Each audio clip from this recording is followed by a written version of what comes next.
దేవుని యొక్క భయము, భక్తి మనం నేర్చుకునే వారంగా ఉండాలి. అందుకే ఈ యొక్క మాటలు చెప్తున్నాను. దేవుని ఆలయానికి ఏ విధంగా రావాలంటే 100వ కీర్తనలో రాయబడింది, కృతజ్ఞత అర్పణలు చెల్లిస్తూ ఆయన ఆలయంలోకి రావాలట. ఎలా రావాలి? ఒకసారి చదువుదాం. 100వ కీర్తన. 100వ కీర్తన మనకు నేర్పించే పాఠం ఏంటంటే, నీ దేవుని ఆలయానికి నువ్వు కృతజ్ఞత అర్పణలు చెల్లిస్తూ రావాలి. ఎందుకో తెలుసా? నీవు నీ వాడవు కాదు, ఆయన వాడు అని అక్కడ రాయబడింది. సమస్త దేశంలారా ఉత్సాహధ్వని చేయుడి, సంతోషంతో యెహోవాను సేవించుడి, ఉత్సాహగానం చేయించు సన్నిధికి రండి. యెహోవాయే దేవుడని తెలుసుకొనుడి, ఆయనే మనలను పుట్టించెను. జాగ్రత్తగా ఈ మాట చదవండి.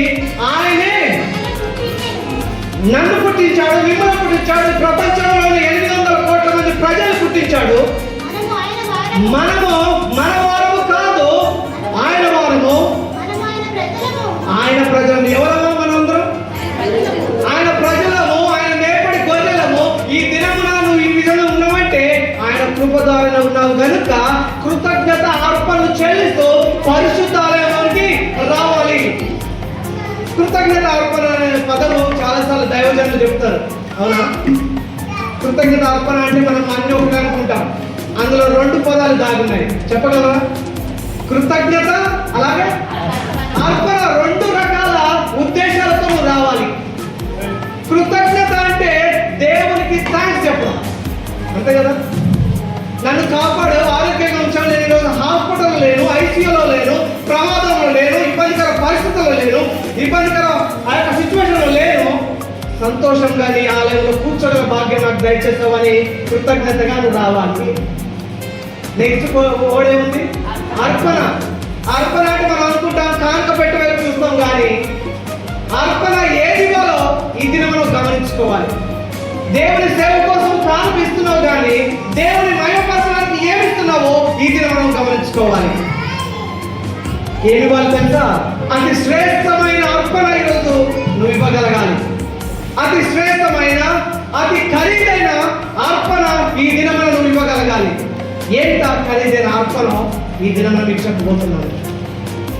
ఆ మహాదేవునికి ఏ అర్పణ ఇస్తే నువ్వు అతి ఎక్కువ అర్పణ, శ్రేష్టమైన అర్పణ ఇచ్చేవాడో ఈ దినమున గమనించుకోవాలి. ఏంటో అర్పణ తెలుసా? నీ దేహమే దేవునికి అర్పణగా ఇవ్వాలి. నీ దేహమే దేవునికి మహిమకరంగా జీవించినట్లయితే అది దేవునికి అర్పణ ఇచ్చినట్లే. నీ దేహాన్ని దేవునికి అర్పణగిస్తే అతి శ్రేష్టమైన, అతి ఖరీదైన అర్పణను ఇచ్చినట్టు. ఎందుకు ఖరీదైన అంటున్నట్టే జాగ్రత్తగా నేను అడుగుతాను. మధ్యలో మనిషి యొక్క ఖరీదును లెక్క కట్టారు అమెరికా శాస్త్రవేత్తలు. మనిషి బ్రతుకున్నప్పుడు మనిషి యొక్క దేహంలోని ఆ యొక్క రసాయనాలు, అవయవాలు అమ్మితే ఎంత ఖరీదు మనిషి. బ్రతుకున్న మనిషి యొక్క దేహంలోని ప్రతి ఒక్క అవయవాన్ని లెక్క కడితే ఒక ఖరీదు పెట్టారు. ఆ ఖరీదు ఎంతో తెలుసా? 3,60,00,000. నీ దేహం యొక్క ఖరీదు ఎంతమ్మా? 3,60,00,000 విలువైన దేహం నీది. అదేవిధంగా చనిపోయిన మనిషి యొక్క విలువ కూడా కట్టారు. బతుకున్న మనిషి ఏమో 3,60,00,000. చనిపోయిన శవంలో ఏమైనా మిగిలి ఉన్నా, ఏమైనా ఉపయోగపడేది ఉందంటే దాని యొక్క ఖరీదు ఎంతంటే ₹75. ఎంత వ్యత్యాసం చూసారా? బ్రతుకున్న మనిషి ఖరీదు ఎంత? 3,60,00,000. చనిపోయిన శవానికి ₹75. ఇప్పుడు చెప్పండి, దేవునికి సాతాను కావాల్సింది శవమా లేక బ్రతుకున్న మనిషి? బ్రతుకున్న మనిషి కావాలి, సాతాను కూడా కావాలి, దేవునికి కావాలి. ఇప్పుడు చెప్పు, దేవుని ఆలయంలో ఏది అర్పణగిస్తే శ్రేష్టమైనగా ఉంటుందంటే నీ 3,60,00,000 విలువ కలిగిన నీ దేహమే.